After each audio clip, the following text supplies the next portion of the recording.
This podcast is part of the Batman Universe Podcast Network, hosted by the BatmanUniverse.net. Check out everything related to Batman and the entire Bat family at the BatmanUniverse.net, including news and original content related to comics, movies, television, merchandise, video games, and more. Also, check out some of the other unique podcasts that TBU has to offer. Consider supporting this podcast by becoming a patron on Patreon. Even $1 can go a long way in supporting this content that you enjoy. Look for a link over at thebatmanuniverse.net to offer your support now. And now, on with the show. Hi, my name is Peter Tomasi. Hi, this is James Tynan IV. Hi, I'm Dan Jurgens. Hey, I'm Dustin Wynn. This is Jim Lee. Hey, this is Scott Snyder. This is Mark Hamill speaking. This is Kevin Conroy. This is Tim Sale. Hello, everyone. I'm Batman, and you're listening to my podcast.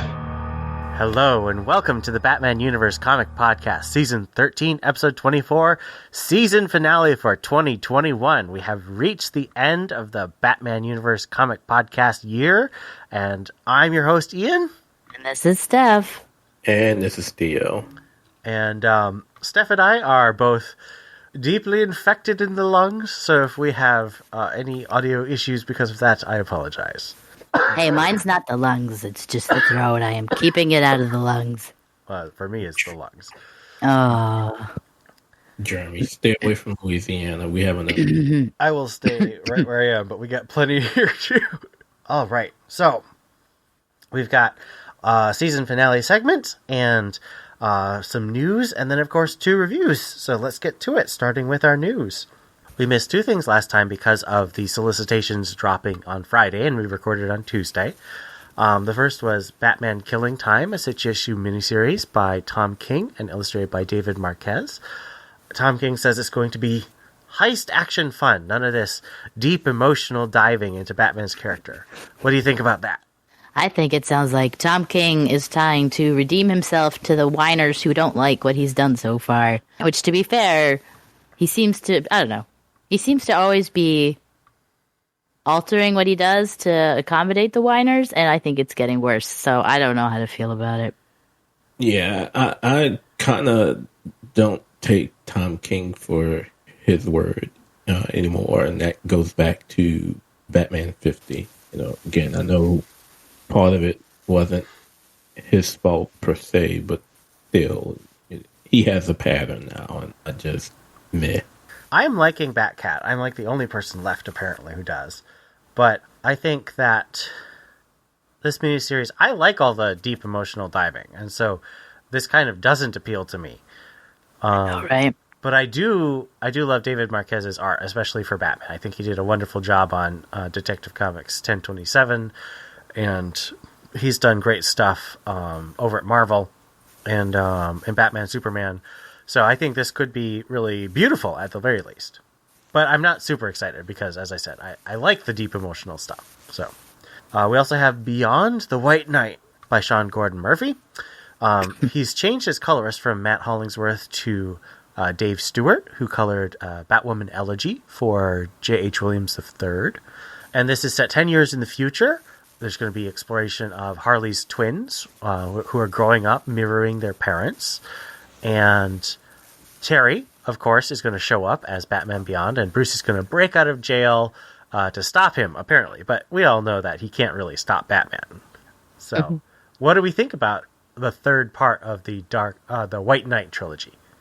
Well, at first I was really against it because I was not interested in introducing Neo-Gotham to the White Knight universe, but this doesn't seem that far in the future, so the Batman Beyond on this is not the Neo-Batman, which is fine with me. But, the White Knight universe is supposed to be about the Joker, so I wonder if either he's going to be incorporated somehow, or they're going to just get farther away from the event that started the universe.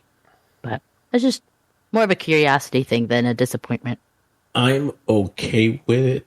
My 2 concerns. One, just as Steph mentioned, it's getting farther and farther away from the White Knight, which, who's supposed to be, Jack. And, the Harley series, the Harley miniseries was fine because, she was really involved in the construction of that universe. But in looking at the 3 volumes up to now, it started trailing off. And so I am hoping that this next volume in the universe stops that trend. Because again, Harley was okay. It wasn't great compared to parts 1 and 2. I actually preferred Harley, but that's because I am weird and like those more emotional looks into the characters over the bombastic action. I've never had a connection to Terry or Batman Beyond, so this isn't conceptually super interesting, but I do think that the art will definitely make it worth checking out at the very least. And exploring the Joker through the twins, I think, is going to be a really interesting thing, because as Theo and Steph said, the Joker and Harley and Bruce's relationship are the most interesting thing that Sean Murphy has put in to this thing. And all his developments of like Barbara and Dick and Jason have been kind of tangential. Though those 3 characters, the Joker, Harley, and Bruce, are the heart of this universe, and it's an interesting look at them. So I'm kind of interested. Oh, and I also forgot to mention there's going to be a 2-part spin-off about Jason Todd. Oh yeah, I forget what he's been up to in this in this universe. He joined the army after the Joker kidnapped him. Oh, that's right. That's right. He became a guard at the prison. Oh, I thought he ran it. But Maybe you he might is be right. the warden. I don't know. He's something prison related. He's something prison related. 2 more things. Both of them are more tangential to comics. The first is we've got a Gotham Knights TV show in development. I don't think it's ordered on the CW. A lot of people from the Batwoman show are working on it, but it's not actually part of the Batwoman universe or the Arrowverse. So what do we think about that? I'm glad it's not part of the Arrowverse. Or at least apparently not, because I have not watched any of the Arrowverse, so I would have no idea what's going on. And I'm super sad, because the premise of it is that Batman is dead, right? And that the Batlings are being accused of his murder, and they have to prove their innocence, but they don't tell you what Batlings are there. So I'm excited to see what characters we'll have. And I don't know. It'll be interesting. It's something that I think could very easily be absolutely horrible. I'm thinking about Birds of Prey, but it has potential. Wait, Birds of Prey, the movie or the show? The show. That was horrible. Well, I mean, not that the movie was that much better, but it wasn't. The show, yeah. Theo, what do you think about Gotham Knights? I will say, first of all, I will say that rewatching Birds of Prey, the TV show, when it first released on DC Universe, in my grown, more adult-oriented self, it was still bad, just not as bad when it first came out decades ago. But with regards to Gotham Knights, I don't know. And I'm only saying that because I am not a fan of Batwoman. I saw the pilot. I saw part of another episode, and it's just not for me. I don't. And if it's the same team that's doing that, yeah, consider me out. So that's going to be a no for me. I have to admit, being on the CW doesn't bode well for me. There's only one show from the Arrowverse that I like, and that's Superman and Lois, and that's the show that most people agree feels least like the Arrowverse. I do like the fact that one of the people who's moving from Batwoman to Gotham Knights is the woman who co-wrote the Stephanie Brown episode of Batwoman. I actually really like that episode. I recorded a commentary on it for my YouTube channel, and I pointed out a lot of the stuff that I liked about the way it treated Steph and the way it meshed with the history of Batman on film. But I also watched the finale of season 2 and another episode. And I think in general, it's just not a show that digs deeply into things I think it should dig into. And I know that's a choice. I know they're doing it on purpose, but I think that it's frustrating to me. So I am concerned about what this will focus on, this new Gotham Knights. I also don't really know why. This is going to be like a third show that tries to do Batman without Batman. So Arrow tried to do Batman with Green Arrow as Batman. And then Batwoman tries to do Batman with Batwoman as Batman. And now Gotham Knights is trying to do Gotham without Batman. And then you had over on Fox, you had Gotham. And yes, Bruce Wayne was on it, but he's not Batman for the whole show. There's just something dumb about the fact that they can't seem to get a Batman on TV. And I know it's because they want to save him for the movies, but come on. Well, you just gotta convince the overlords at Warner Brothers to change their mind. Maybe if they allow Discover to take that conglomerate deal that they're doing with AT&T, we'll be able to get Batman on TV. But that's been that unwritten rule for, I guess, since Batman 66. I guess where we haven't had a Batman show since then. Batman can't be on TV. But we've had a bunch of Superman shows since then. Except that one. I mean, how long did they have, what's his name, in a bat suit at the end of Gotham? It was like, what? Like less than a minute?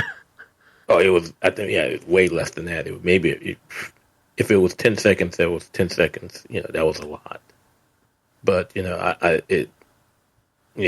have no interest in it. And listening to Ian talk about it, I'm even less interested now. And see, I'm probably the person that don't even consider Superman and Lois to be a part of the Arrowverse anymore. I think they've retconned enough with Infinite, with the crossover, to where it just doesn't seem like a Arrowverse show anymore. They mention Flash, but you don't see him. There was that one episode where Diggle made an appearance, and I think that's more of trying to set him up as John Stewart than anything else. Yeah, I have no interest, and I'm hoping and praying that Warner Brothers is keeping a strong enough hand on CW to say, do not screw up Superman and Lois, because we see how they messed up Supergirl. Season 1 was great, and then it completely went downhill once it made its way to the CW. Season 1 of Black Lightning was absolutely wonderful, but season 1, most of the shows that were filmed for season 1 were made for Fox, so it was a little bit darker, and then as it got more entrenched on the CW, we saw how that went. So yeah, I'm with you there in praying that season 2 of Superman and Lois will not degrade. Well, we will see early next year. Yep, it's coming. All right.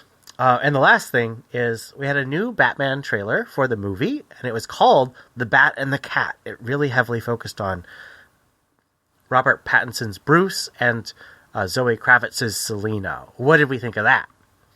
So I had already decided not to watch this movie because they were really focusing on like the creepy and the evil, and Riddler was Jokerized.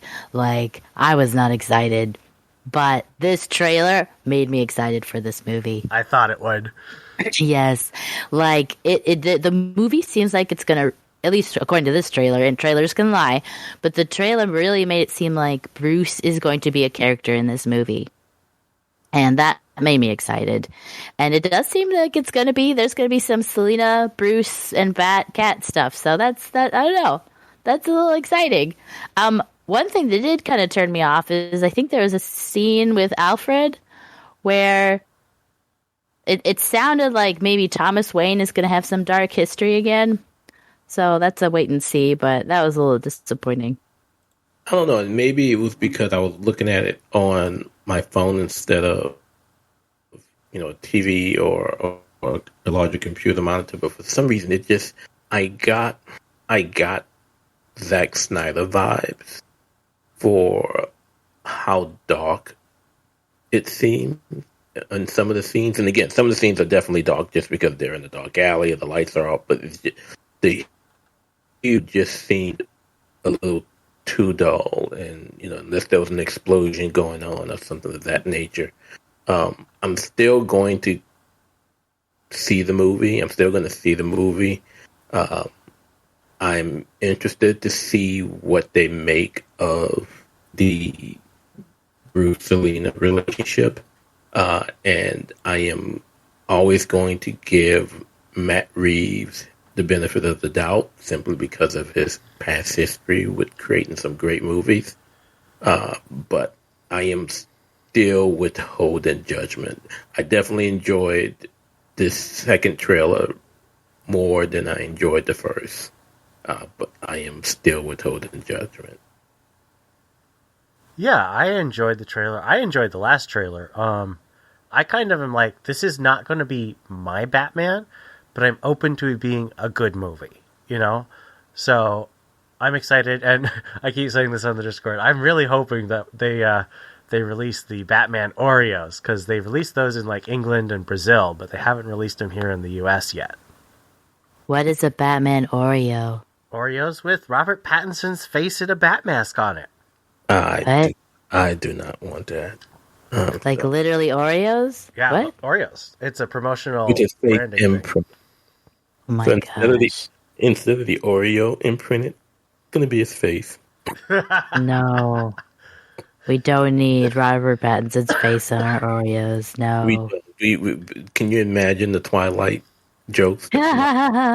even now, after watching several of his films outside of the Twilight universe, there's no way he can ever fully escape that. Yep. No matter how great this film turns out to be. That's okay. It does help that he hates Twilight, but I didn't hate the Twilight money. yeah. I mean, would you hate Twilight money? That was I know, lot of it's money. a lot of money. So, as I was prepping for this episode, because it's the last episode of the year, I want to do something a little extra. It occurred to me that I had predicted some stuff, and so had Steph and Dustin 2 years ago. And Dustin very kindly found me the episode, so I thought I'd do a little flashback of where we each did predictions, or hopes. It wasn't really predictions, it was hopes of what would happen.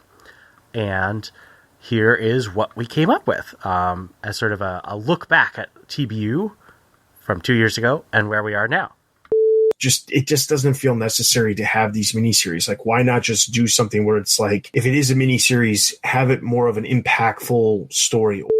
I am curious to know if Dustin would be happy with the fact that we have so many miniseries, especially with Black Label, but I don't know if he would say they matter, because Dustin's perspective is usually that mattering means they're in continuity. So Black Label is almost always out of continuity with very different takes on Batman.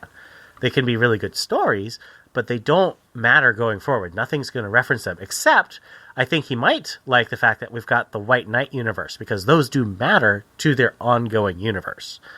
So that's maybe a partially fulfilled hope. Well, and they may not matter, but I think that a lot of the minis have been good. I think so. Or at least, enjoyable. I want Red Robin on the team. I want Oracle on the team.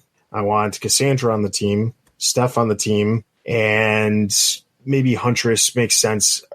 Dustin also pitched Birds of Prey. This one's definitely not happening, but we do have all of them promised to be used. Huntress and Tim Drake don't really have an ongoing, though. And I think that's unfortunately because the Birds of Prey movie damaged the brand of Birds of Prey. I think it'd be cool if they had a series called like Batman Rogues Gallery, where you have like a continuous change of creators, where it was just like standalone 3-issue story arcs.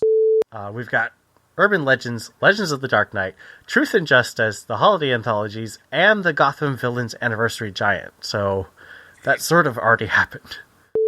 but I do want the direction to go in the fact that she becomes Oracle again. I kind of do like the idea of her being the mentor for a team. Last, Dustin said he wants Barbara to become Oracle again. That's pretty much also happened. I never would have cut Super Sons. John can exist and not exist at the same time. That's not really happening, but we At do all. have. But we've got Challenge of the Super Sons, Deceased, and Superman and Robin. And if Superman and Robin does well, I'm pretty sure someone will probably make that into a mini or an ongoing. Detective actually is a Bat Family book. I think it should have a focus on Batman teaming up with other members of the Bat Family, and it can rotate. It doesn't have to be like a team like James Tynion made it. And it should also have a backup. And I would say that's basically happening with Shadows of the Bat. We've got Huntress, Batwoman, Steph and Cass, Tim Drake is promised, Barbara Gordon. All of them are coming together in this weekly series for 12 weeks. And I think that's kind of exactly what I was hoping for. Plus, we have backups in the Bat Family for a year. I'm replacing Nightwing and Red Hood with a book called Robin Legends.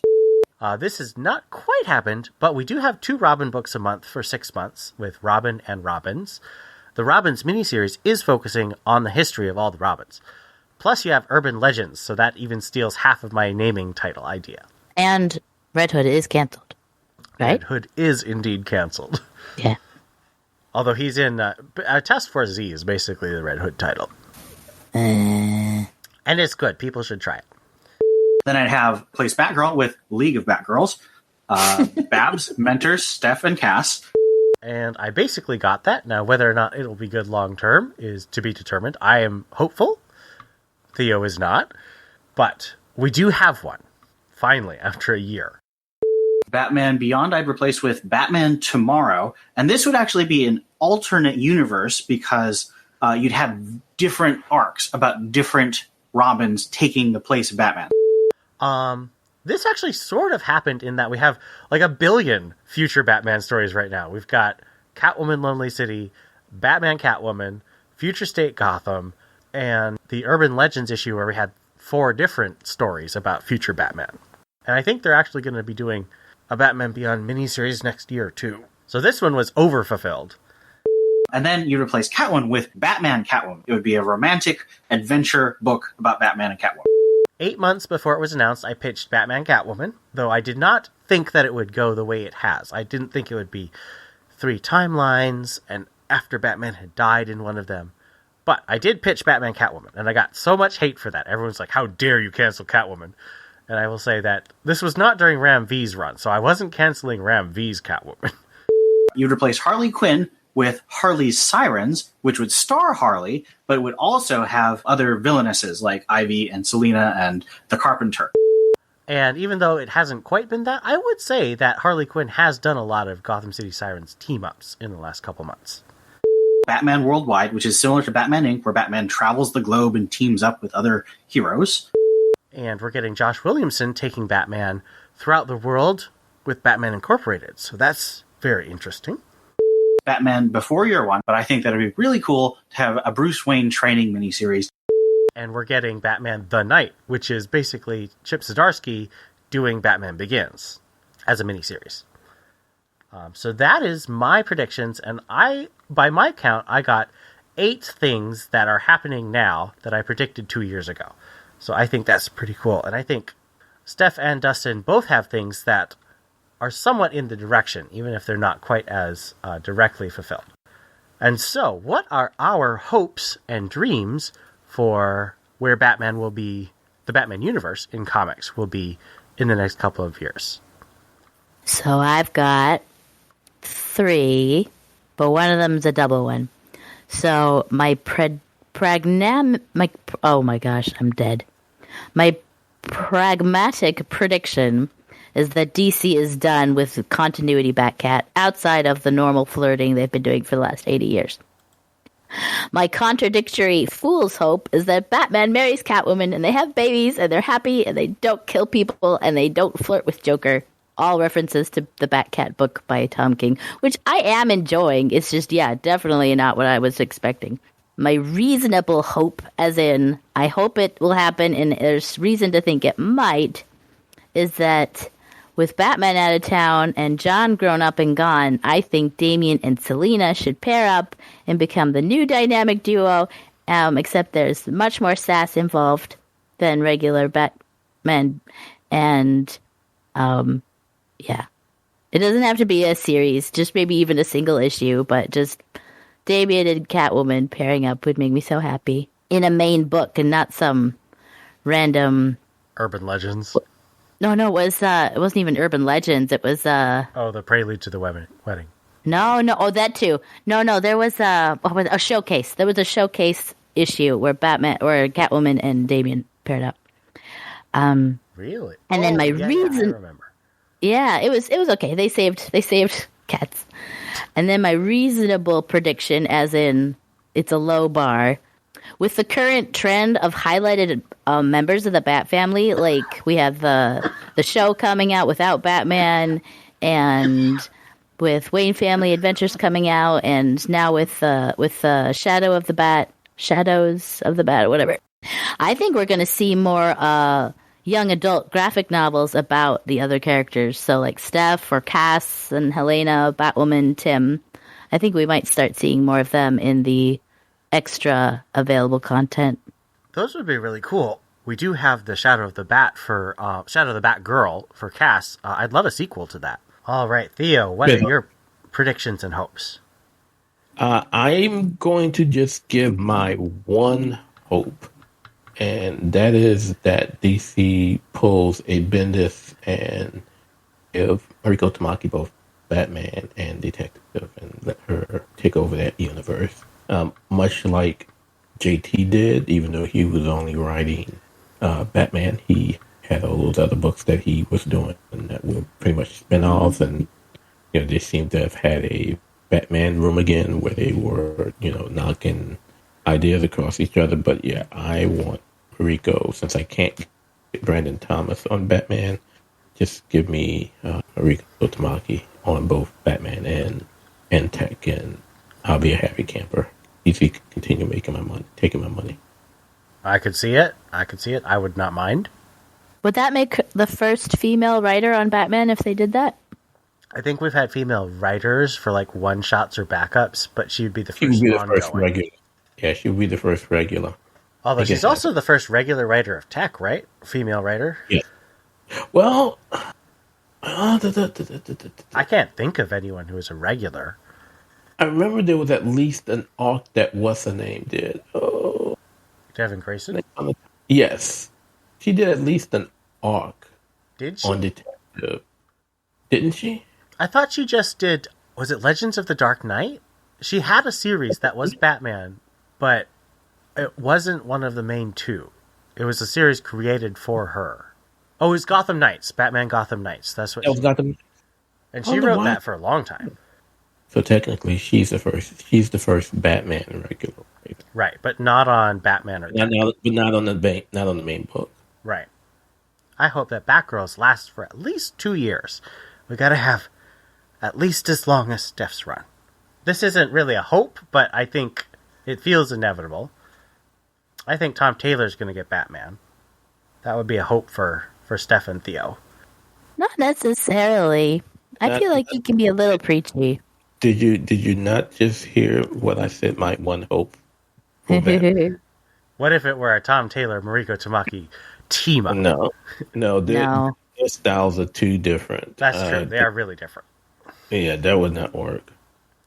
And I just realized this speaking about Mariko Tamaki. So I have she has written 2 of the 3 of my favorite comic characters ever. So she's written She-Hulk, which is my second favorite comic character. She's written Batman, which is my favorite. So she's only missing 3. I need her to, before she signs an exclusive to do Batman and Detective, she needs to do a mini for Moon Knight and then sign that exclusive. And then I will call it a day. And I actually enjoyed her run on She-Hulk. Well, that's good. Okay, anyway. I hope that Urban Legends goes all digital, because I am tired of the price point of $10 for that book. I don't think it's worth it. And I also really hope that DC starts at least 2 more webtoons, one for Superman and one for Wonder Woman. What about a webtoons for Super Sons? Would you be happy with that? Oh, heck yeah, I would. I'm torn. Mm-hmm. I'm torn. And if you are a fan of Tomasi's Super Sons, you would understand why anything that they attempt to do with Super Sons outside of de-aging John and putting those two back together is just failed lip service and failed fan service. There was that, was it Young Adult? There was that non-continuity Super Sons that I gave 5 minutes of my life to, and then I stopped. Damien's name is different in that book. Yeah, it's Ian, and it's terrible, because that's my name, and it doesn't, he uses his own name. They actually did a second one, didn't they? They did 3. Yeah, we got a few, yeah. I didn't touch them with a 10-foot pole. Yeah. So it can be wrong, but... and I was like, this is not Damien at all. But the Damien in the webtoon is actually very well written. Yeah, I would agree. And I would like to see him in a Super Sons book. And he is as close to, again, continuity canon Damien with a kid. You know, you won't see him killing people, but it's pretty close. He's got that hard edge. Yeah. No, he's still rude. Did y'all see this? Did y'all read the last issue? I did not. The one behind the paywall or the most recent one? Huh? Because I actually got all the one with Talia. No, Talia showed up. Did she? No, I've been busy with family. I haven't had time. Yeah, it's been really good. If you get family for a few minutes, Steph, and read it. Oh, I'm pulling it up right now. Oh, I've missed the last 2. Oh, what's wrong with me? Christmas has ruined my life. That's quite the prediction. I mean, the declaration. For sure. Okay, so that brings the end to our flashback segment. And now let's get to our reviews. Our first one is Robin number 9.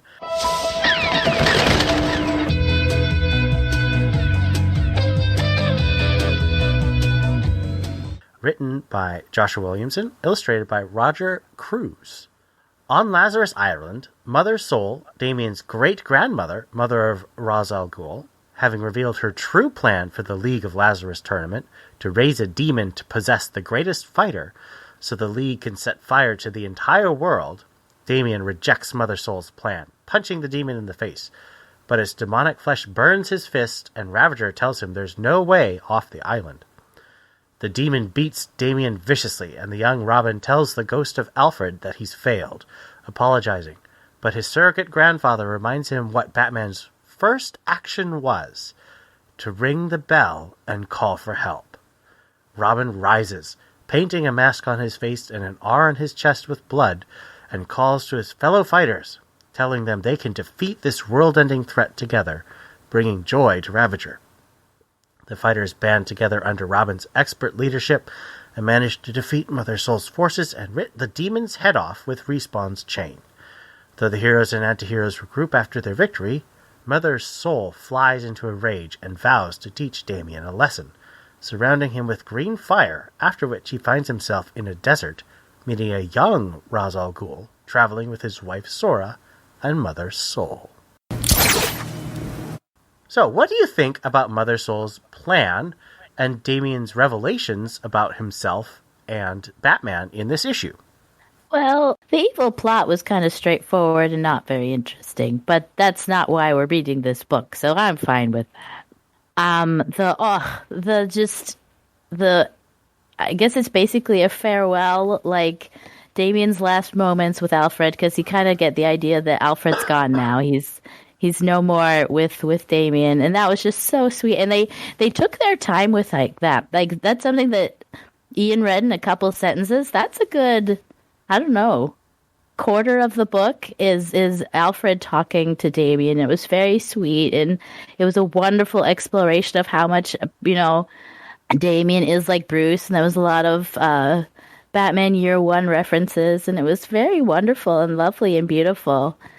I don't know. I just really liked it. I loved Damien's finally fully embraced the Robin mantle, even if it was kind of gross, putting his mask and R back on with blood. But I loved the whole self-realization thing. I thought that was all very beautiful.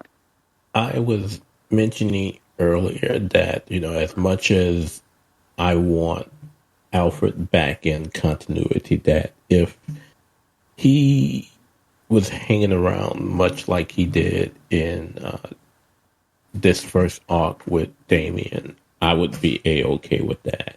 Obi-Wan style.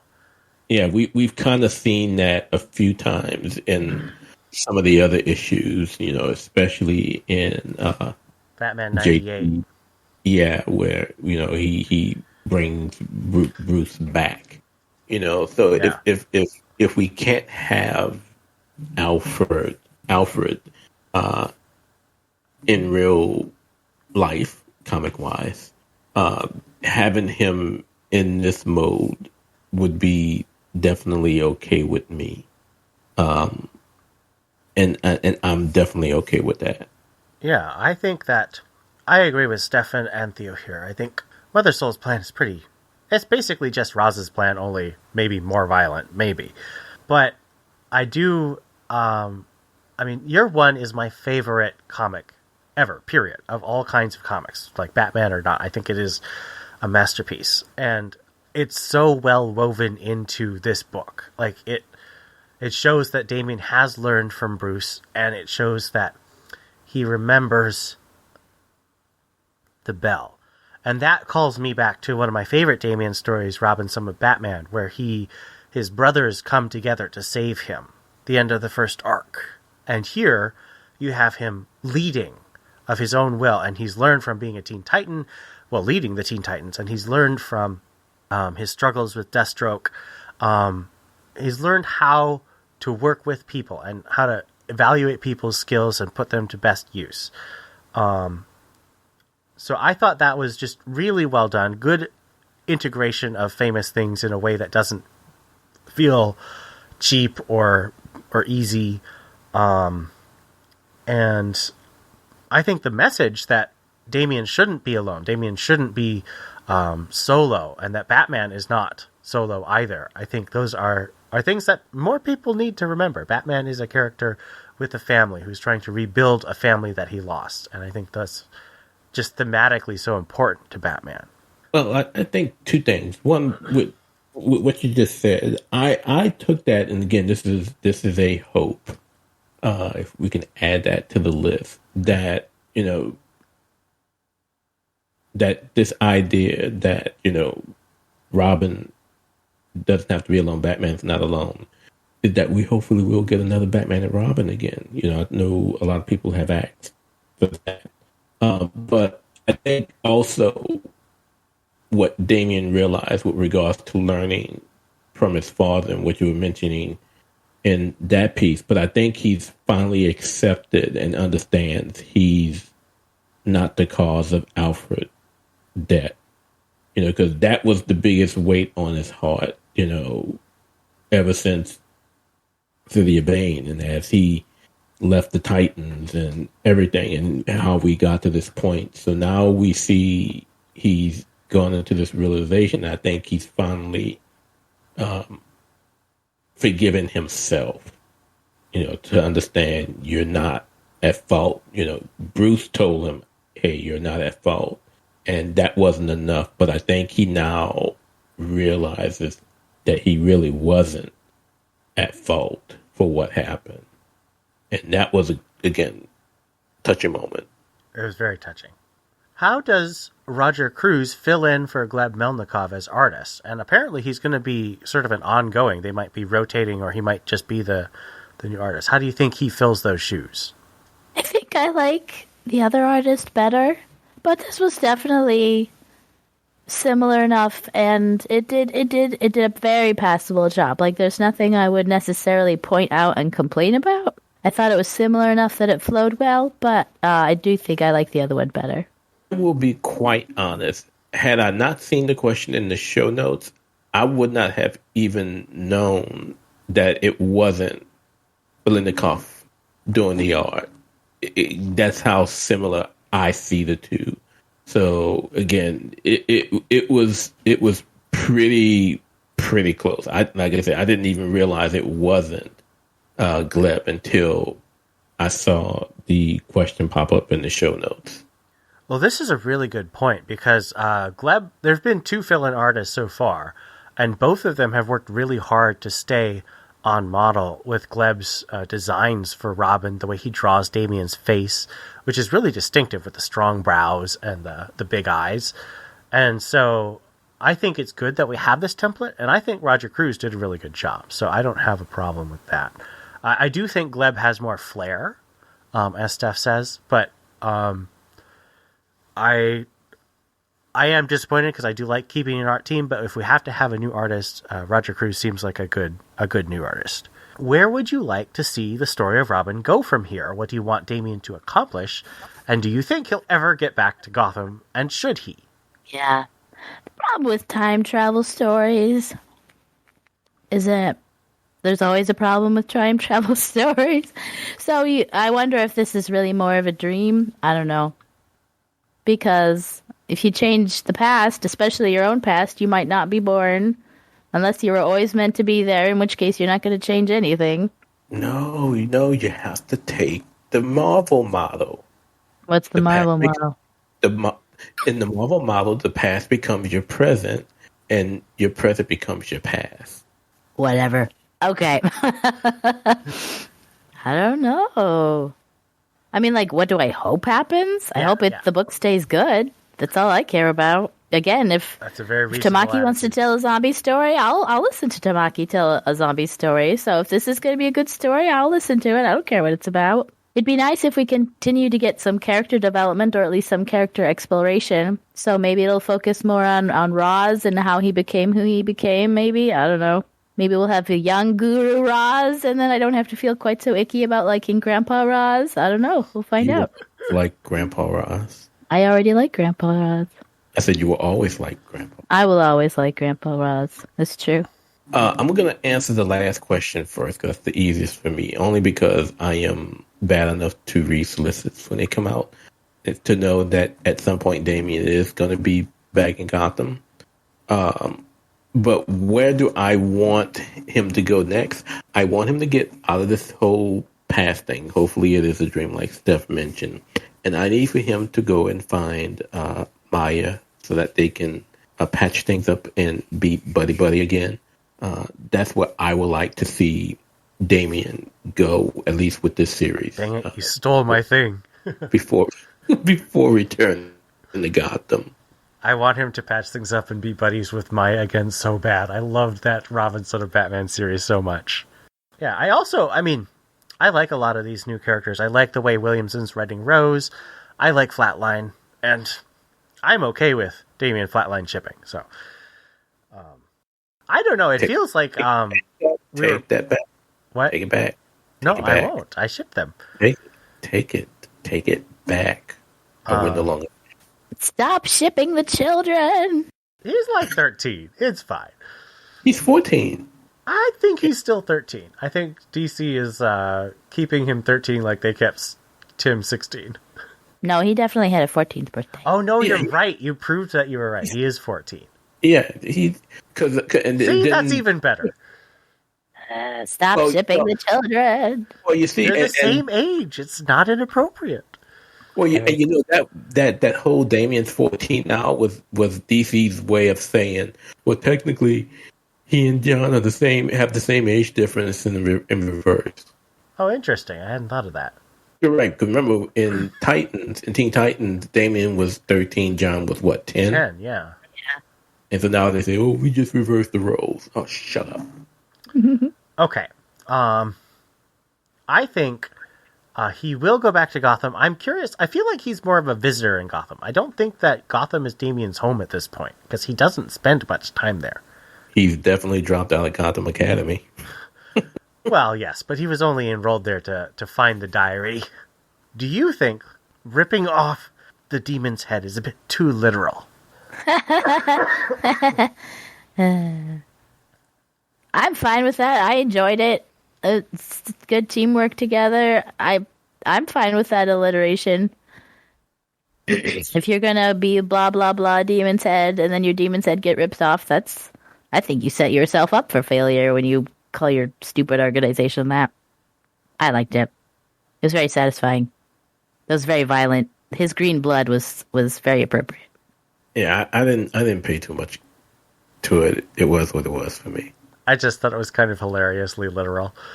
All right, so out of 5 Lazarus Tournament demons, what do you rate Robin number 9? I keep thinking you're having like these viscerally emotional responses to this comic, and I realize, you're just trying not to let your lungs escape. That's right. I gotta staple them back in. I thought it was almost a satisfying ending. Obviously, you never find out what really happens because Damien got teleported away. I don't know. 4 out of 5. I just love this book. I will give it 3.5. I'm giving it 4. I also love it. So that gives us an average score of 3.83 with a mode of 4. And I'm very happy we have a mode again. You're so funny. Whether you are a first-time TBU Comics podcast listener, a 13-year veteran, or anything in between, we'd love to hear what you think about this episode or any of the comics we discussed. Send emails to tbu@thebatmanuniverse.net. Join our Discord server linked at thebatmanuniverse.net. Send us a tweet at TBU_comics. Or, if you're a patron, leave us a comment on our Patreon page. We'd also love it if you left us a review on iTunes. We'd love to read your comments on the next episode of the Batman Universe Comics Podcast. Batman may claim he works alone, but we know that he needs the Bat Family. Join the TBU Bat Family and let us know what you think.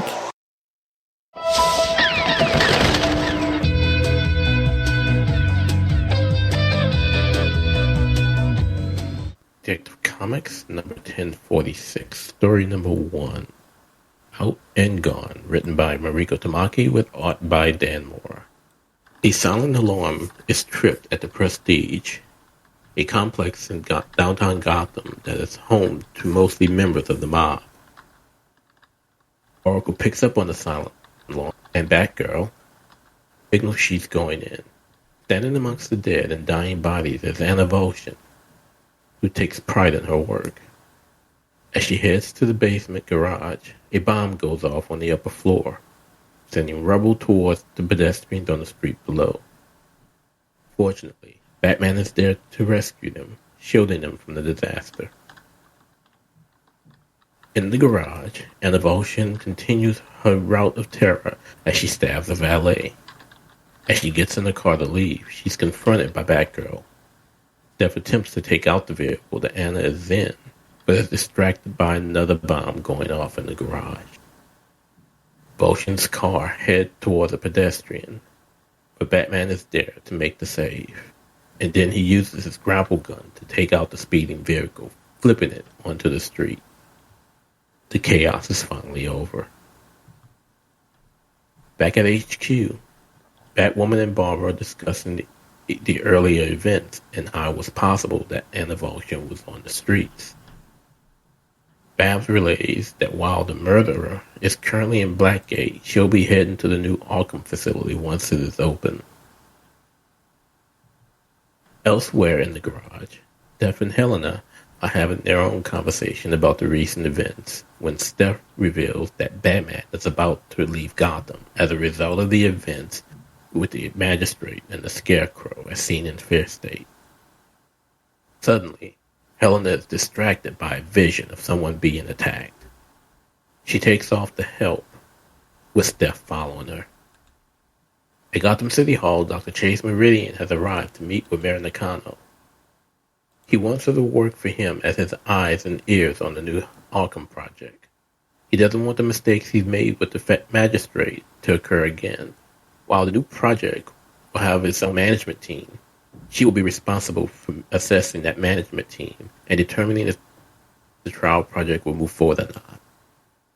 Meanwhile, at a frigid Gotham Park, Batwoman is meeting with Deb Donovan about the Arkham Project and the two main players behind it, Tobias Webb and the mysterious Dr. Ocean. At a nearby construction site, Helena thanks Steph for assisting her with helping the woman being attacked. They talk more about Batman leaving Gotham, but it is obvious something else is on Helena's mind. She leaves her partner sitting on a scaffold. On a rooftop near the new Arkham Tower, Batman meets with Chase Meridian. After implicitly acknowledging his part in her being hired by Nakano, Batman reveals the true nature of wanting the psychiatrist involved. He's leaving Gotham to get his head straight. He needs for her to be his eyes and ears while he's gone. He promises she won't be alone, as members of the Bat family will be around, whether she sees them or not. The new Arkham Project is a huge gamble, but it could also be a fresh start for those who need it. If not, Gotham could be in some serious trouble. So, what do you think the purpose of this story is for you? It's marketed as a Fear State Aftermath, but I feel like it's slightly different. Well, it is. It got some Fear State elements. Like, it's got... so sorry. Batman is leaving to think about things, even though he's also leaving for Batman Inc. I think that it's incorporating the holdovers of Fear State into the new thing, into the new status quo, which I think is cool because we don't get that very often. Like, usually it's the last thing ended and now everyone's happy again. It's like, no. Like, Fear State is going to have a lasting effect on Gotham. And here's how it is. So even though it's a bit of like an epilogue-ish, it's also establishing how the previous arc is going to change things going forward. And I like that. Well, it's obvious. Ian has read my review because he had the same thought that I listed. You know, the cover listed it as a aftermath to Fear State, but it really was more like a setup for Shadows more than anything. And, you know, yes, as Steph mentioned, there were bits and pieces of Fear State sprinkled throughout it, but there was also, you know, the matter with Helena, which again was not a part of Fear State. It was kind of like that prelude leading up to it with the neighborhood arc. But this was definitely more of a setup to what we're going to be dealing with in Shadows than it was an aftermath to Fear State. I view this as very much a transition because it does have those elements from, Fear State with Nakano and stuff. But all of those are all moving from where they were in Fear State to where I think they're setting up for Shadows of the Bat. And I think that's kind of cool that we get sort of a one-shot with a villain that we take down and a lot of character interaction. But instead of tying in, it's a transition. It's like, here's the end of Fear State, and here's looking forward into Shadows of the Bat. And I kind of like that. I like that we sort of have a breather, but it also feels necessary because we're getting this new villain, and we're getting where Batman is and where the Bat family is.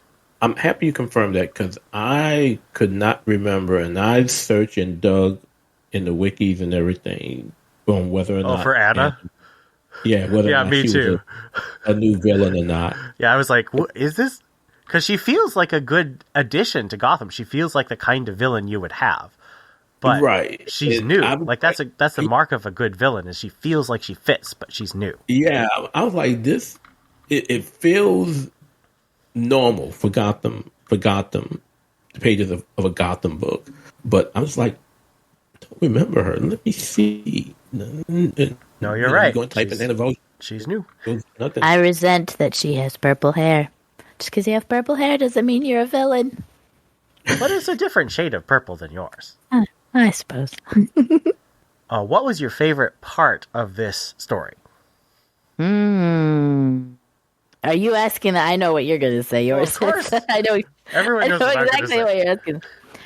Mine is kind of odd. So, what got Nakano personally invested to even become mayor was his partner dying. And now here's a new sort of storyline, and they are once again getting Nakano personally involved in that they're giving his wife what appears to be debilitating depression, which TMI, I've been dealing with a little pre-Christmas and then a couple years ago. So that's something I'm kind of interested in seeing how they're going to deal with. And so that's probably going to be very relatable to Arkham and the help that Arkham's going to provide and his investment into that. And so that's actually, I don't know if I'd say that's my favorite part of the story, but this is the part of the story I think I'm going to be watching the closest as we go on, because that's a real life issue that would very much interest me. There were lots of good parts, but the one thing that stuck out to me that I am definitely digging and want to see more of is actually this relationship that seems to be generating between Batwoman and Deb Donovan. I almost get Bruce Wayne, Jim Gordon vibes from it. You know, they're really polar opposites in how they do things, but they seem to be building a relationship that again reminds me of what Bruce and Jim have. And I would like to see more of that, whether it's in these pages or if we get a Batwoman book somewhere down the line where those two feed off of each other. It was very good in this issue. And again, I'm reviewing Detective, so I've already read part 1 of Shadows, and it happens again there. And it's something that I just enjoy, and I think I want to see more of it, even in a book of its own. So there's another hope, Ian. I thought you were about to say Batman and Chase Meridian just to piss me off. I would never say that. I, on the other hand, might say that. Oh no, you're not. You're not going to say that. I like Batman Forever. Oh gosh. But no, I would not actually say that as my favorite part in an issue with Stephanie Brown drawn by Dan Mora. Come on. That is my favorite part of this issue, and it's amazing. The action part at the beginning or the chatting later? Both. The action part was absolutely awesome. And it's further proof that what we're getting in Batgirls is not in continuity with what we're getting in the rest of the Batman universe. You don't see that toothpick of a Steph being drawn in Batgirls doing anything like this. This is a much mature character, and we got a child in the other book. But I'm going to get off that soapbox. But I agree with Ian with regards to Dan Moore. I'm going to miss him on Detective. But the only thing he draws better than Steph is Helena Bertinelli. Oh, yes. And you know I love my Helena. And so seeing them together drawn by Dan Mora is like amazing. That his new costume for her is probably my favorite. I think it would be perfect if it had the pointy ears. Yeah, I miss the pointy ears. What are you looking... Now, Steph has sort of already answered this about, I think it's Koyuki Nakano, Mrs. Nakano. But what are you most looking forward to being developed from this story into Shadows of the Bat? Yeah. Well, and again, this is not necessarily my favorite per se, but it's something that really drew me in on like a human level, and I am interested to see. But I think everything you guys have said so far is it. Like Batwoman and Deb Donovan, like that's kind of been. I liked where that was going with Red Hood, and they kind of hijacked him and put that in a different book. So I'm interested what Batwoman's going to do. It's interesting they're kind of pairing Helena and Steph up when Cass is available, but that's a pairing and a friendship I'd be interested in seeing developed. I don't know if they've done too much together in the past. They have a very famous team up in the 90s. Do they? Yes. The one thing that kind of drew me in was the first scene of them together. They're in the garage, and there's like that bat robot, that half either broken or half developed Batman robot. I'm interested to see what that's going to be, or if that's even going to show up again. Like, are they going to pretend Batman is still around? Is that a wink to something that's going to happen? I don't know. I'm interested to see what that's going to be. So what?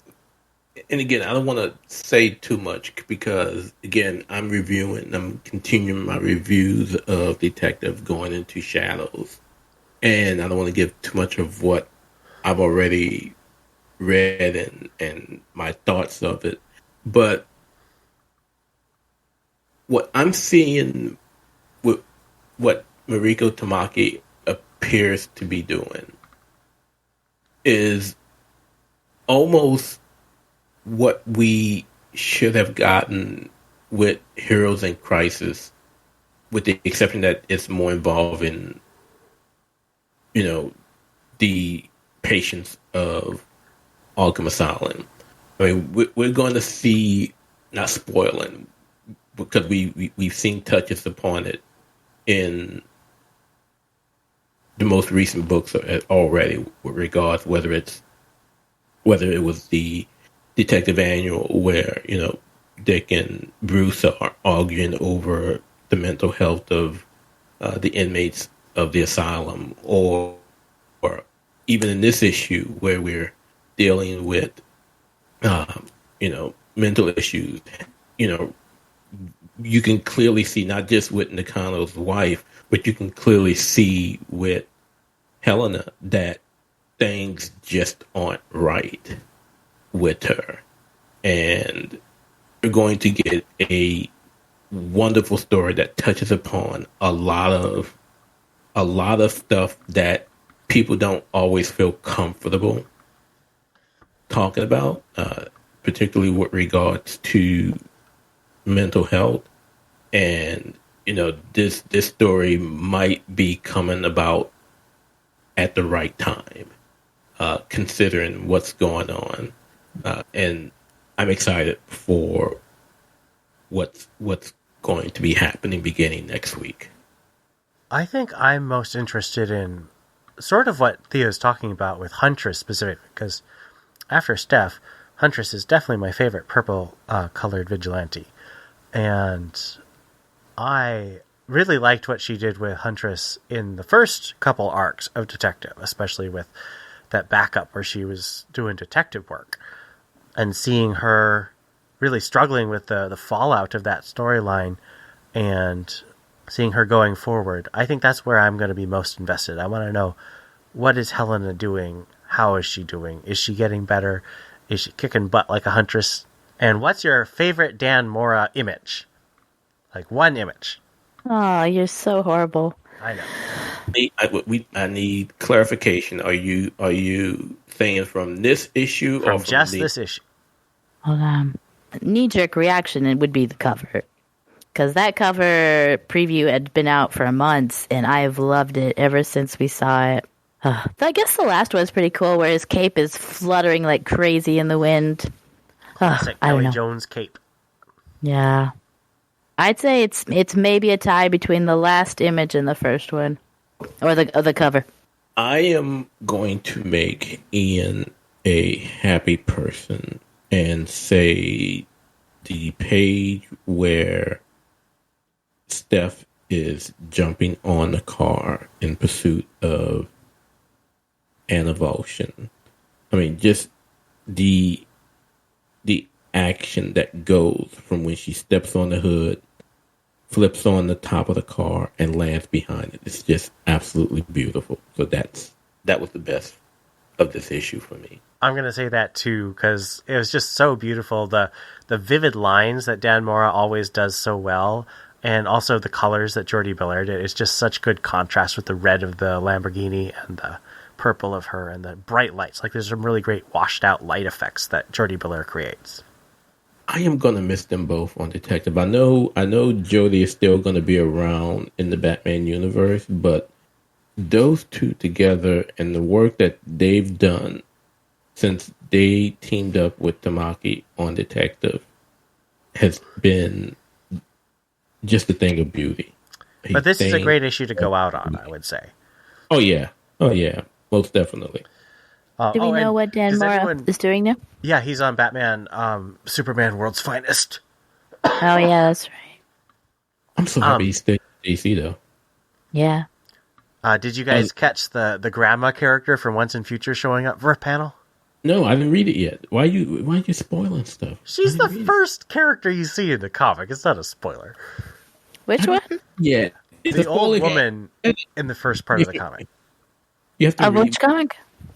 Of Detective Comics.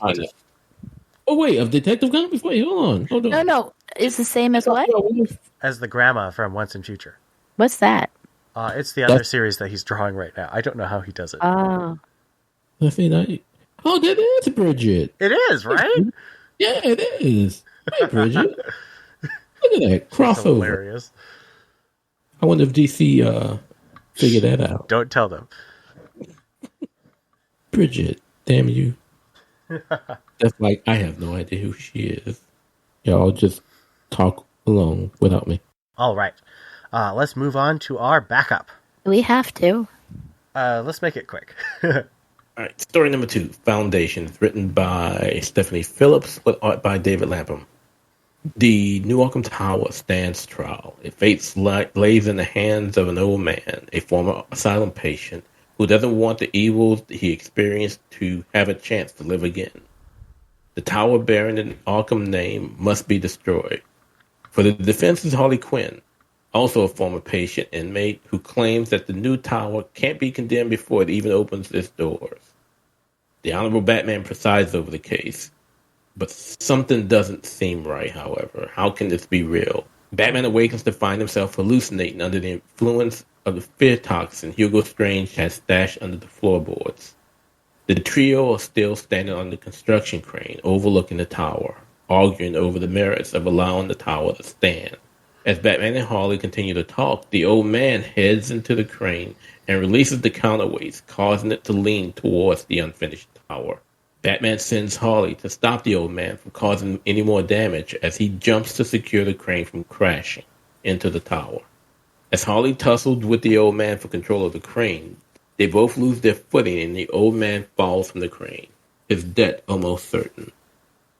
Batman, however, grabs the falling man, saving him from meeting his doom. As the three stand looking over the tower, the old man begins to pose the fall of the House of Usher. Batman doesn't see the new tower in the same light as of his predecessor. He sees it as a second chance. And that was quick. How do you feel about this wrap-up of the story and the art? So, this story, everything about it, the art, the colors, the writing, the story, this whole story arc are the concrete shoes on Michael Phelps. Michael Phelps is is the main story. And this comic is the shoes. It's making a 4.4-star book into a 3-star book. Because it's a garbage story. This is a stupid story. This is not making me excited about Arkham Tower. It's making me very trepidatious about Arkham Tower. All the main books are like, Arkham Tower is going to be so great. And this story is like, oh, Arkham Tower is a pile of poo-poo. So, I don't know. I hate this story. The guy is creepy. Harley's stupid. The whole thing's stupid. That's my opinion. The end. God, that was wonderful. I don't know any other way to say it. Which is ironic considering that was kind of me the last episode when discussing the backup. But this time around, I'll say what I've said on the server, and I still, the story has been okay for the argument with regards to what this story is all about, whether or not the Arkham Tower deserved a chance or whether or not it would continue the legacy of the asylum. But for me, the art has been the main problem. And for once, because of that one dream sequence where Batman is hallucinating and we have them in there, we have Harley in her wig, and that made the art okay. It's not the greatest. I'm still not a David Lapham fan, but it made it was okay. And in the past, with my past few reviews, in my past few reviews, the art has been the reason why the overall rating has suffered. And unlike my friend Steph, who in the past wouldn't do that, she did it this time. She is making a book a 3.5 that should be a 4. It's not the best. Again, I was always okay with the story. The art has been the major turnoff for me, and if there's any upside, it's now over. I do know Lapham's supposed to be back doing, I think, another backup somewhere down the line in Shadows, but the less I see of him, or at least of his work, the better I feel. Yeah, I think this was a really mediocre story, and that it's not something I am delighted about, because I like Stephanie Phillips as a writer, and I don't hate David Lapham as an artist, but this was just mediocre. Yeah, it was just okay. Like I said, it wasn't bad enough. I didn't hate the art enough to where it deducted from the overall rating of the book. It was just okay. It was just, and I think one of the main things I liked, especially with this part, this finale and the first part, was the references to Poe's The Fall of the House of Usher. Because there really are a lot of questions in how you can tie that to Arkham Asylum and Arkham just being a place of evil, no matter what they claim the goal is. So I enjoyed that connection. But again, yeah, okay at best, and again, for this one, okay at best, may at worst for me. It was mediocre.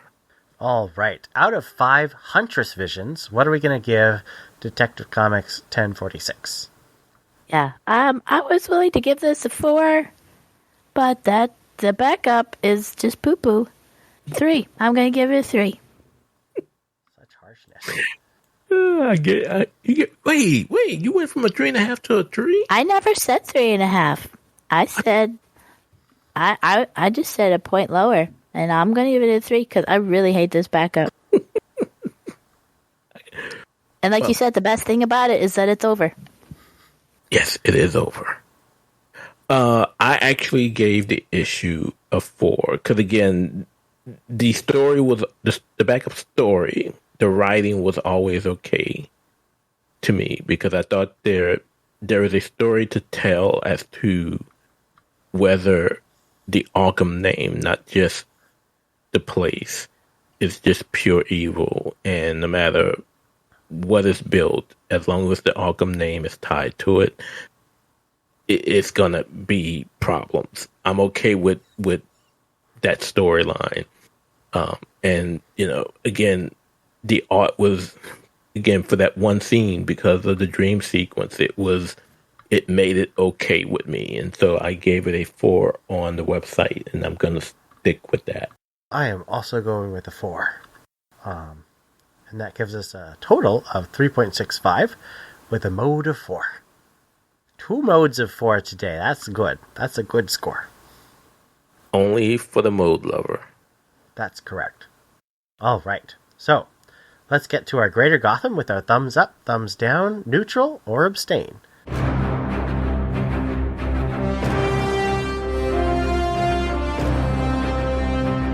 Starting with Nightwing number 87, the famous all-one sequence, no panels issue.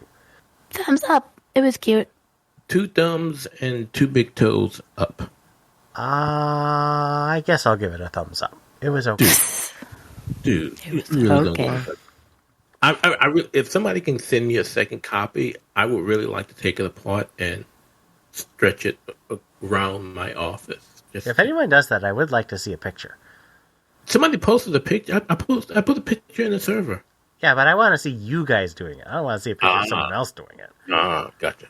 Batman Catwoman number 9. The last Liam Sharp issue before we get back to Clayman. Yeah. Liam Sharp's been rough. Awesome. Neutral, but that's more, I don't know. I'm excited to see where the story is going next, but this really just seemed like a not much happened issue. I have determined that I can't read Tom King anymore until every issue is out. So I've abstained for this until the series is over with. Then I'm going to read it all at one time. I can't read King at one issue at a time anymore. It doesn't bode well for my health. And that's a very reasonable thing to say, I think. I say thumbs up. I really like the way Liam Sharp's doing this, and I really love the way it ends with the 3 Catwomans and the 3 timelines facing different opponents. That was cool. I did like that. Robin's number 2 miniseries by Tim Seeley. Thumbs up, I guess. Neutral. This is a thumbs up, but it's definitely sort of on a knife edge because he's delving into the Robin history, and some of that, as people who know Stephanie Brown's history as Robin, can be pretty dicey. So, and short. Yeah, very short. 3 issues, though. 3 whole issues. Catwoman, Lonely City, number 2, Cliff Chiang. Oh, thumbs up. I'm really enjoying that story. Same here, thumbs up. And the art is just as good. Yeah. I mean, Cliff Chiang is an amazing artist. I'm going to give it a thumbs up, but it's kind of neutral because I'm just kind of alternate futured out at this point. Batman versus Bigby number 4. Thumbs up, but it's like a low standard thumbs up. Like, this is just your pretty generic story. I'm getting a little sick of verses where it's really just verses for like half an issue. And then they team up and work together. But we want them to team up. Yeah, we do. The marketing as versus is a little misleading. True. But I guess thumbs up, but don't expect too much in this one. I've given up on Batman and Bixby, so I've abstained. I give it a thumbs up, definitely. The fact that Stephanie Brown is Robin in it has nothing to do with that, of course. Catwoman number 38 by Ram V, the final issue of his run. I think I was a little disappointed in that it was the Ram V one, but it's still a thumbs up. My disappointment is why I'm giving it a neutral. It didn't end. I mean, it was touching, one final con from Selena, but I really wanted something better to close things out. So it's a neutral for me. I'm gonna say thumbs up, but it's barely because, like Theo, last issue was like a really amazing farewell. There was all sorts of callbacks and tying things together. This one was its own thing, and the art was really good. Like, I'm not knocking the art. It was really cute and really good lines, but it didn't touch me. It felt kind of emotionally cold. So, especially compared to last issue, which really moved me. So, thumbs up, but just barely. Harley Quinn number 10. I'm actually surprisingly abstaining because I didn't read this one. I think I'm the only one that read it. So, my pitch for this one is Theo, the artist, has changed, and it is not a crazy zany, doesn't make sense book anymore. Like, this issue was like a real live issue. And it's about Harley and Ivy wanting to be together, but Harley realizing that she's had her hero's journey and Ivy has not. And so they're taking a break, to borrow a line from Friends, so that Ivy can go on her hero's journey and figure out who she really is. That is actually a very good pitch for me, because I am, as people know, very frustrated with how they're treating Yes. Ivy right now. And so Ivy fans might be a little pissed off by this issue because she's just evil. But it really does seem to be accepting that, hey, Harley's a hero now and Ivy is not. No matter how much you like her, she's not a hero yet. And so it does acknowledge that and show that the characters acknowledge that. So that was pretty cool. Yeah, so does it counter what we got with that Omega, where where Ivy's basically saying, I don't care what people think, I'm Ivy, I'm going to be who I'm going to be. So is it basically going to take that premise and throw it out the window? Is that where you see it going? Well, Except, I mean, you can't always. So the counterpoint that Harley brings is that people change. Yes, you're going to be who you're going to be, but are you really going to be today when you're 35 who you were in high school? I sure hope not. Like, I talk to my husband on a regular basis. I'm like, if I met you when, we got married now, I wouldn't marry you because I like who you are now 10 years later. So I think that it's more of a, she's not telling her what to do. Harley's not telling Ivy how to do it or what to do. She's just saying, we need to, go our separate ways until you figure this out. And if you don't, then they can't be together. That part's not said, but that's kind of implied. It's like, if you can't be good too, I can't be with you, even though being with you makes me happy. So I thought that was actually a very mature, very mentally healthy position to take on that. Yeah, I like that. Because it does answer the thing I've been complaining about.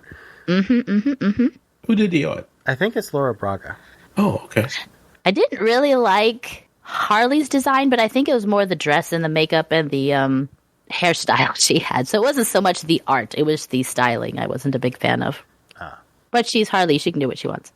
Lastly, One Dark Night #1, written and illustrated by Jock. And I know some of our staff are really excited, really loving this one. What did you guys think?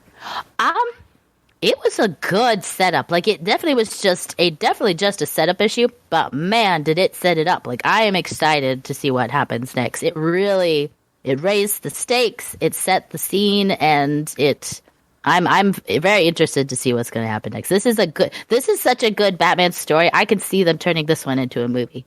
So far, it could still fail miserably. Yeah, it's definitely a thumbs up for me as well. I actually had to read it a second time because, again, as Ian and Steph mentioned, this is definitely a setup issue. I was looking for more from the first issue, especially knowing Jock, and so after that first read, I was like, and I went and read it a second time, and I'm like, oh, he is setting up some stuff. So yeah, definitely a thumbs up for me. I'll say thumbs up. I'm still not a super fan of a lot of these writer artists, but I mean, Jock is one of the best, and this does have a lot of really good moments that he's making use of the characters and the visuals. How are you not a fan of the writer artist? Most of them, I think, don't know how to pace and structure stories. They're good at moments, they're not good at overall stories. Says the guy who loves Damian, son of Batman. Yes. If you want, I can tell you where I think there are structural problems with that series, despite my love for it. But that's probably a TBU extra episode. All right. Now, let's move on to our listener feedback from our Discord. Sorry to interrupt, Master Booth. Ringing your phone now. This needs my attention. Play the role of Steph in listener feedback. It's Theo. Caspian on the Discord server. I'm happy my creepy word choice got airtime. My ego is really getting inflated right now. As Theo, David Lapham is coming back for the next detective issue, doing the backup. Bovak, also on the server.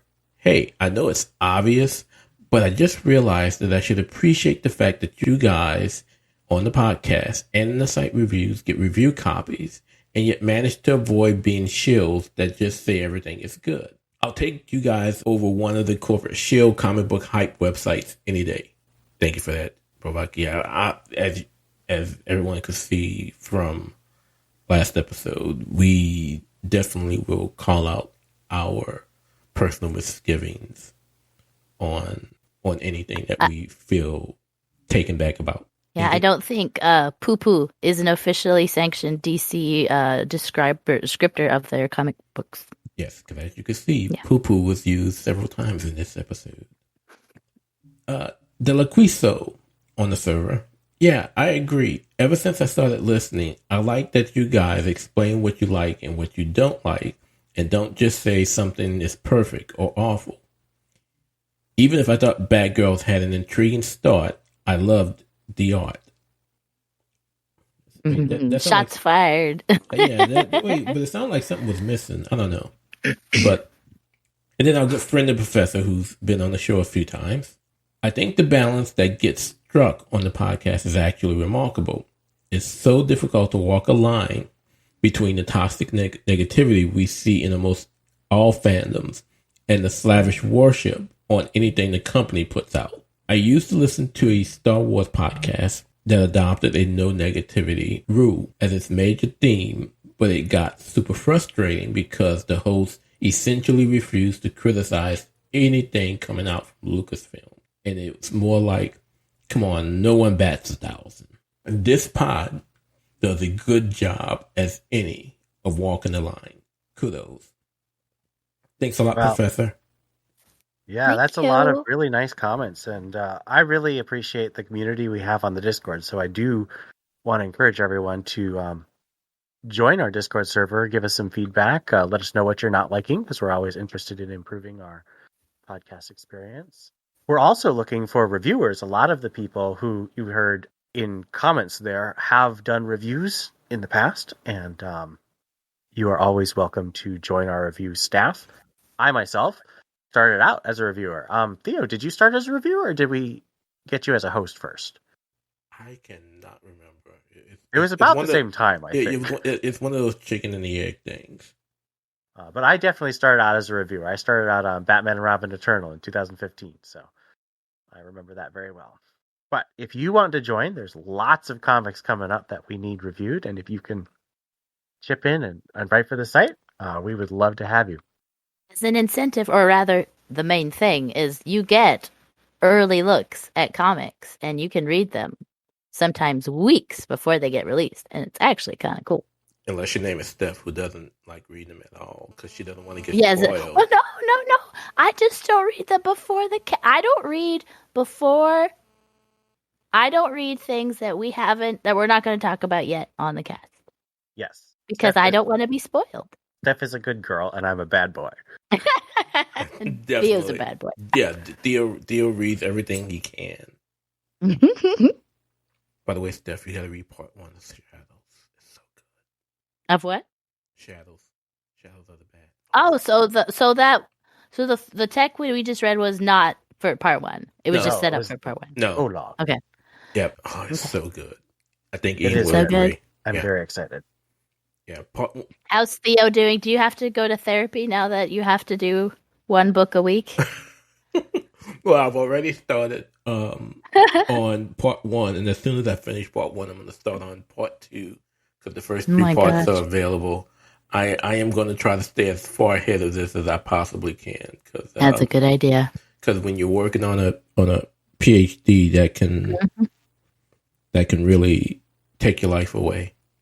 Sure. Yes, it can. All right. Our last thing to go is our supporters. We have a Patreon, and if you contribute to a certain amount per month, we read your name on the episode. So here we go. Lisa Slack, Ian Miller, Gerald Green, Joshua Lappin Bertoni, Rob O, Tim Garassi, Stephanie Mounts, Donovan Morgan Grant, Stanton's Grave, Donald Townsend, Ed Grouse, Brendan Roberts, Captain America, Mary Garrett, Austin Davis, Johnny McCloskey, and Cesar Diaz. We really appreciate all of you joining the Patreon and keeping our servers online so we can do things like have flashback segments. And we hope that you'll enjoy this content and let us know on our Patreon or on the Discord what you'd like to see in the future. Thank you for supporting us. And with that, forward to season 14 next year. I hope you have a great new year. This has been Ian. This is Steph. And this is Theo. And we'll see you next time. Do I say hello? How do I open these? Hello and welcome to the Batman Universe comic podcast. I think you should say brought to you this week by Germs. Oh, yes. Okay. The Joker. Okay, wait. Cut. Guys, are you all okay? Ian, especially you. You're actually worse than Steph. Oh, Ian's definitely worse than me. Are you sure you're okay, Ian? Yes, I am fine. Just frustrated that my lungs won't stop spasming. I'm not even clogged up. It's just spasms. Okay. Yeah, Ian, you're sounding like you're trying to cough up a lung. Yeah, the lungs are definitely trying to escape. That's not good. No, I stapled them in. They'll be okay. Okay, so where was I? So, you do sound really horrible.